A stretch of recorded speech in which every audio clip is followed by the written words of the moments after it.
Ժողովուրդ ջան, գնացեք ընտրության, պարտադիր հունիսի 7-ին գնացեք ընտրության։ Ես ասել եմ, հիմա կրկնում եմ։ Չհավատակ մարդկանց, ովքեր կասեն, թե ամեն ինչ որոշված է։ Ասեմ ձեզ, այդ նման բան ասողները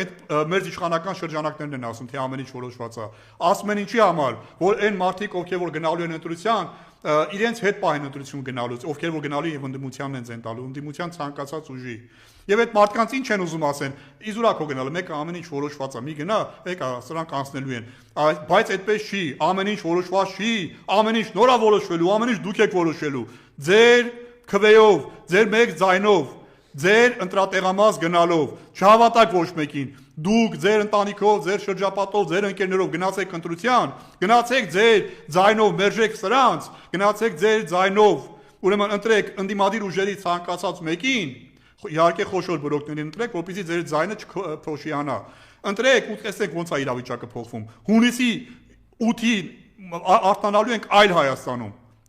Նենց որ ամեն ինչ կախված է ձեզանից, հարգելի հայաստանցիներ ջան, հարգելի հայեր ջան, հարգելի համաքաղաքացիներ ջան, հարգելի հայրենակիցներ ջան, հունիսի 7-ին պարտադիր ձեր ժամանակից 20 րոպե 30 րոպե տրամադրեք, գնացեք ընտրության, ձեր մեկ քայլով, մեր գործողությամբ իրավիճակ փոխեք Հայաստանում։